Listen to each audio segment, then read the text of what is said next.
The world today throws out all these words or phrases like love is love and we're all God's children. The Bible is clear that all people are God's creation, Colossians 1:16, and that God does love the entire world. We see that in John 3:16. But only those who are born again are children of God. John 1:1-2 and again in 11:52, Romans 8:16 and 1 John 3:1-10. So while we are all his creation, we are not all his children.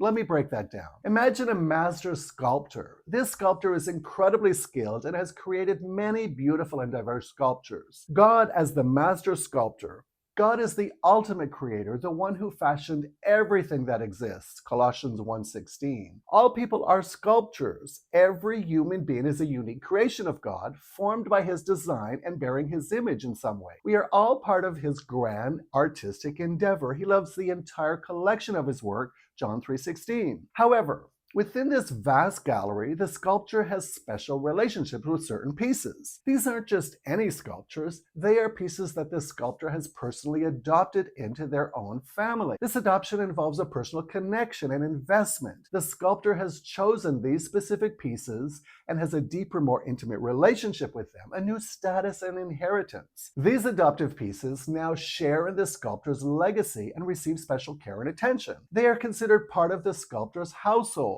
Those born again as adopted children, those who are born again through faith in Jesus Christ, John 1:12 and Romans 8:16, are like these adopted sculptors. While God created everyone, those who respond to his offer of grace and are spiritually reborn enter into a new and special relationship with him.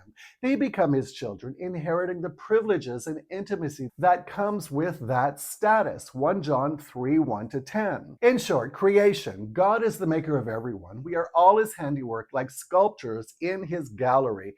Childship, becoming a child of God, is like being adopted by the sculptor. It requires a personal choice and a new relationship, granting special status and connection beyond simply being a creation. Now, this analogy highlights that while God has a universal love for his creation, the intimate and familiar relationship of being his child is reserved for those who have entered into that relationship through spiritual rebirth and faith. Now, to learn more about being born again, read the Gospel of John, chapter 3, where Jesus himself explains to Nicodemus, a ruler of the Jews, what it means to be born again, to become a child of God.